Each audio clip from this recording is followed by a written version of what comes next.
Hi, ഇന്ന് ഞാനിവിടെ നല്ലൊരു ചിക്കൻ ഫ്രൈ റെസിപ്പിയാണ് ഉണ്ടാക്കുന്നത്. ചിക്കൻ ഫ്രൈ ആണ് ഉണ്ടാക്കുന്നത്. വളരെ ടേസ്റ്റി ആയിട്ട് മസാലയൊക്കെ ഒന്ന് അരച്ചെടുത്ത് നല്ലവണ്ണം അതിലേക്ക് തേച്ച് പിടിപ്പിച്ചതിനൊക്കെ ശേഷം നമുക്ക് ഫ്രൈ ചെയ്തെടുക്കാം. അതിനായി ഞാനിവിടെ 1 കിലോ ചിക്കൻ എടുത്തിട്ടുണ്ട്. അത് ചിക്കൻ്റെ കാൽഭാഗം എടുത്തിട്ടുണ്ട്. അതിലേക്ക് നമുക്കിനി മസാല തയ്യാറാക്കാം. ആദ്യം ഞാൻ കുറച്ച് വെളുത്തുള്ളി എടുത്തിട്ടുണ്ട്.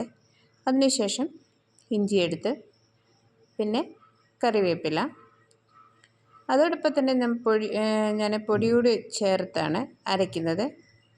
എരിവുള്ള മുളക് പൊടി ചേർത്ത് കൊടുത്തു. പിന്നെ എരിവില്ലാത്ത മുളക് പൊടി 2 സ്പൂൺ ചേർത്ത് കൊടുത്തു.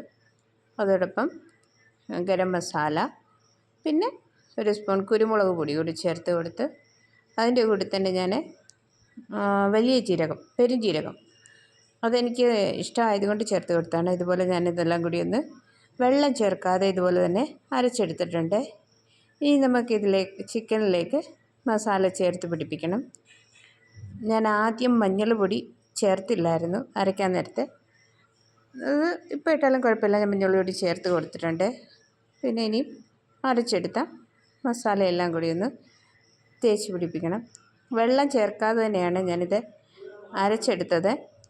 ഇനി ഇതിലേക്ക് ഞാൻ ഒരു വലിയ സ്പൂണ് തൈര് ചേർത്ത് കൊടുത്തിട്ടുണ്ട്.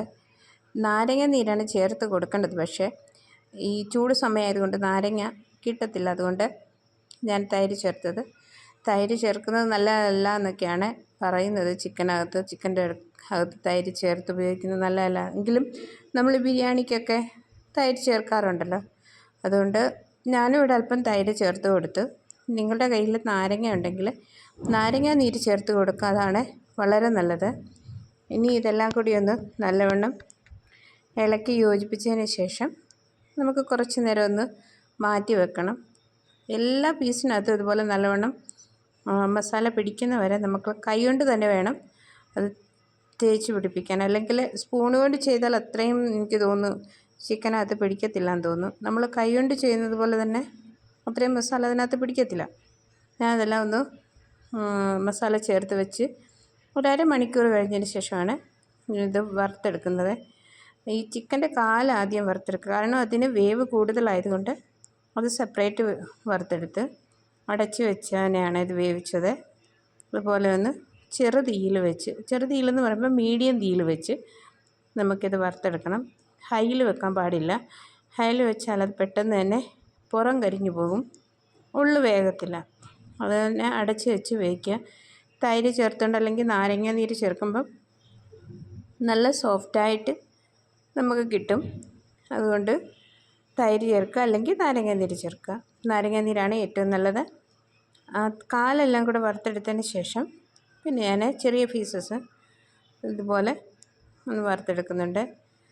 പിന്നെ നിങ്ങൾ ആദ്യമായിട്ടാണ് എൻ്റെ ചാനൽ കാണുന്നതെങ്കിൽ സബ്സ്ക്രൈബ് ചെയ്യുക, സപ്പോർട്ട് ചെയ്യുക.